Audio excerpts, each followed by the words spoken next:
اب نکاح میں دیکھ لو, سنت طریقے سے نکاح کتنا آسان, 4 ہو گئی ہماری سنت کے مطابق, بڑے آرام سے ہو گئی. لیکن اگر ہم وہ تکلفات کرتے جو عام طور پہ شادی میں لوگ کرتے ہیں تو ایک پہ ہی اٹک جاتے, اتنا خرچہ ہو جاتا کہ ایک کے بعد اتنے قرضے چڑھ جاتے کہ دوسری کا سوچ بھی نہیں سکتے تھے. میری جتنی بھی شادیاں ہوئی ہیں بڑے آرام سے الحمدللہ ہو گئے. پہلی شادی ہوئی, لڑکی کے جو دلہن کے ابا آئے اور میری والدہ, وہ پنجاب میں تھے, ہم اپنی والدہ کے ساتھ چلے گئے. راستے سے ہم نے بھاولپور سے اپنے بھائی اور بھابھی کو اٹھا لیا, وہاں گئے ہیں, بس یہی بارات تھی, ہمارا نکاح ہوا اور میں, میری والدہ اور زوجہ بائی ایئر آ گئے. قصہ ختم ہو گیا, شادی ہو گئی. اگلے دن میں گھوم رہا ہوں, لوگ کہہ رہے ہیں صاحب کل آپ کا بیان تھا, آپ تھے نہیں. میں نے کہا میں شادی میں گیا ہوا تھا. انہوں نے کہا کس کی؟ میں نے کہا اپنی. کیا مطلب؟ ابھی تو آپ یہاں تھے, آپ کی شادی بھی ہو گئی. میں نے کہا شادی میں تو وہ بولے قبول ہے, ہم نے بولا قبول ہے تو ہو گئی, اس میں کیا ہے. تو میں نے کہا ولیمہ کر لوں گا میں, آپ بے فکر رہیں. ولیمہ بھی اپنی جو میری حیثیت تھی اس کے حساب سے کر لیا, جتنے پیسے تھے اس کے حساب سے کر لیا, کوئی قرضے نہیں لیے, کوئی ادھار نہیں لیے, اپنی اوقات دیکھی کہ یار اتنی اوقات بنتی ہے تو اس حساب سے کر لو.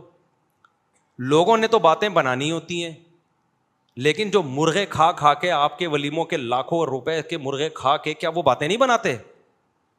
کیا وہ یہ کہتے ہیں بڑا سخی ہے؟ نا نا نا نا, ذرا سی ایک بوٹی بھی کچی نکل آئی نا, آپ کے کروڑوں روپے برباد ہوں گے.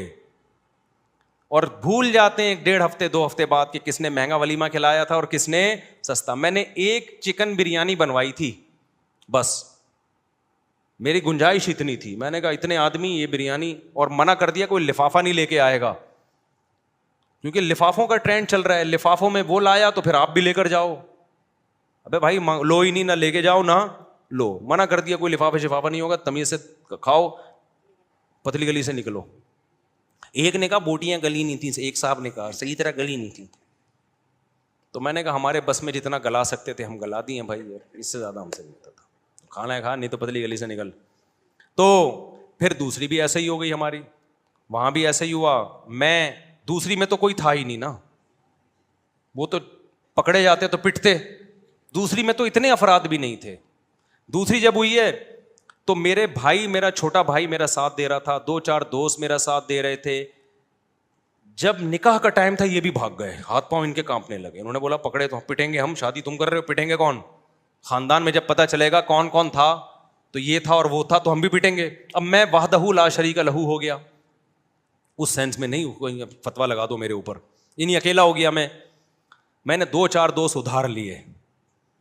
کبھی کہا جاؤ یار وہ لڑکی کے ابا کیا بولیں گے, کوئی کسی کو تو لے کے آنا.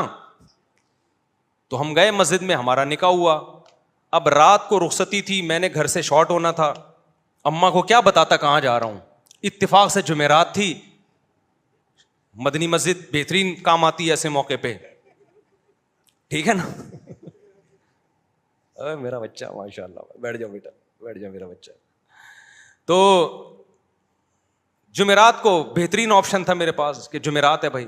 تو رخصتی میں بھی ہماری جو زوجہ, ان کے والدین تھے, ہم تھے, اور شاید ایک آدھ محلے پڑوس کی جن کو پتہ تھا, بس وہی تھے.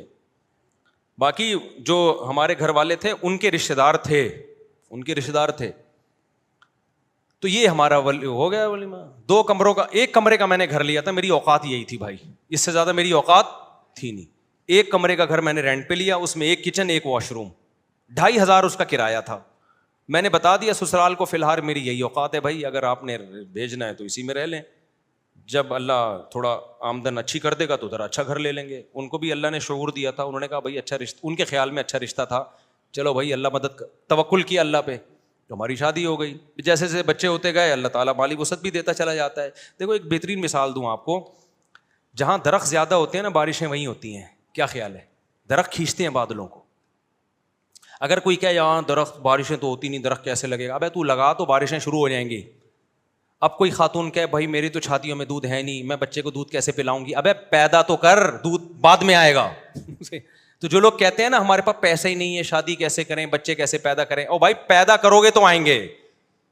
اللہ نے اس کا جو بچے کا رزق اپنے ذمے لیا ہے تو اس کے باپ ہی کو تو دے گا نا. ڈائریکٹ بچے کی تھوڑی جیب ہوتی ہے جس میں اللہ پیسے ڈالنا شروع کر دے. تو ہم نے اس فلسفے کو ہم جانتے تھے بھائی ابھی تو پیسے نہیں ہے, جب شادی ہوں گی بچے ہوں گے تو پیسے بھی کیا ہوں گے, آ جائیں گے. فی الحال 1 کمرے کا گھر میں کرائے پہ لے سکتا تھا, 1 کمرے کا گھر ہم نے لے لیا. جس کی میں دیوار میں نا کیل ٹھوک رہا گھڑی لگا رہا تھا, تو مالک مکان پڑوس میں رہتی تھی, اس نے کہا دیواروں کا بیڑا غرق کر رہے ہیں. اس کو پتہ نہیں تھا مجھے آواز آ رہی ہے, مجھے ابھی تک یاد ہے, دیواروں کا بیڑا غرق کر رہے ہیں یہ لوگ. ویسے وہ میرا بڑا احترام کرتی تھی جی, مولانا صاحب ہیں, بڑا عزت دیتی تھی مجھے, وہ مالک مکان خاتون تھیں, اللہ کرے کہ وہ حیات ہوں, اللہ ان کی برکت دے, اور اگر انتقال ہو گیا تو اللہ مغفرت کرے.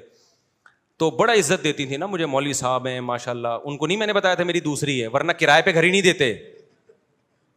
دوسری کر کے کرائے پہ گھر مانگو گے مالک مکان نہیں دے گا. ان کو ہم نے نہ یہ بتایا, وہ سمجھ تھی پہلی عقل مند آدمی لگ رہا ہے تو پہلی ہی کر رہا ہوگا. تو وہ بڑا عزت تھے ماشاء اللہ بیٹا. تو وہ ویسے ان کی دیوار ہمارے بالکل ساتھ لگتی تھی, آوازیں آتی تھی, تو میں کیل ٹھوک رہا ہوں, کہیں دیواروں کا بیڑا غرق کر رہے ہیں. مجھے بڑا اچھا لگا ان کا یہ جملہ. خیر, تو اسی طرح بھائی ہماری سادگی سے ہو گئی نکاح. پھر ہم نے تیسری بھی اسی طرح کر لی.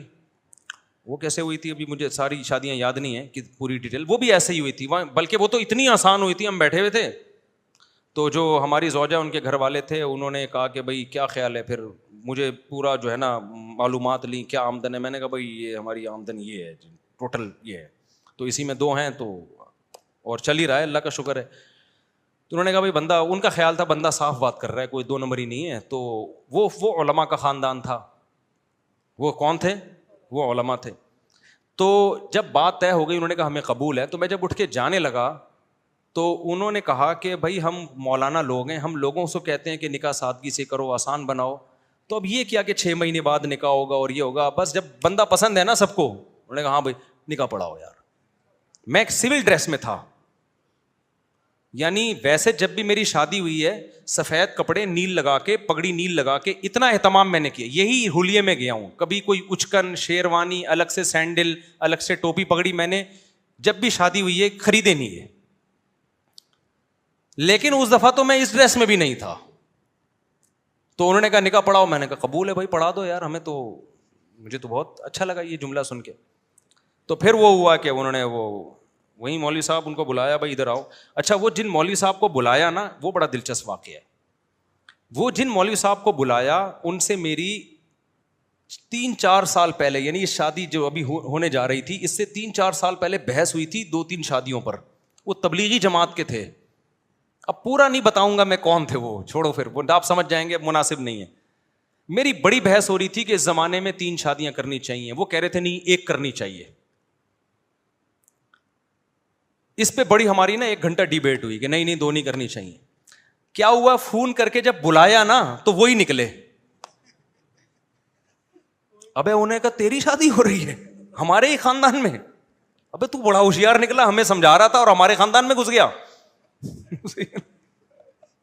پھر بڑا خوش ہوئے, بڑی شاباش دی. خیر نکاح پڑھایا انہوں نے. میں سمجھا پا رہا ہوں اپنی بات. تو ہر شادی ہماری اسی طرح ہوئی ہے. تو اس طرح سے 4 ہو سکتی ہیں جس طرح سے آپ لوگ کر سکتے ہو. ایک شادی کمر توڑ دیتی ہے آپ کی, اس میں اتنا خرچہ, قرضے چڑھ جاتے ہیں آپ کے اوپر, پھر اس کے بعد آپ پہلے ان قرضوں کو اتارنے میں اتنا ٹائم لگتا ہے, پھر آپ کی جوانی کا بہترین حصہ وہ سارا ضائع ہو جاتا ہے, جو پیسہ آپ بچا کے کسی اور اچھے کام میں استعمال کر سکتے تھے. لوگ کہتے ہیں اچھا رشتہ نہیں ملتا ہمیں اس کے بغیر. اور بھائی بہت سے لوگ اچھے ہیں, آپ کو فری میں بھی مل جائیں گے. وہ سمجھ رہے ہو کہ نہیں سمجھ رہے, یعنی اچھے خاندان کے لوگ ہیں جن کو اچھا بندہ چاہیے ہوتا ہے تو وہ مل جاتا ہے ان کو.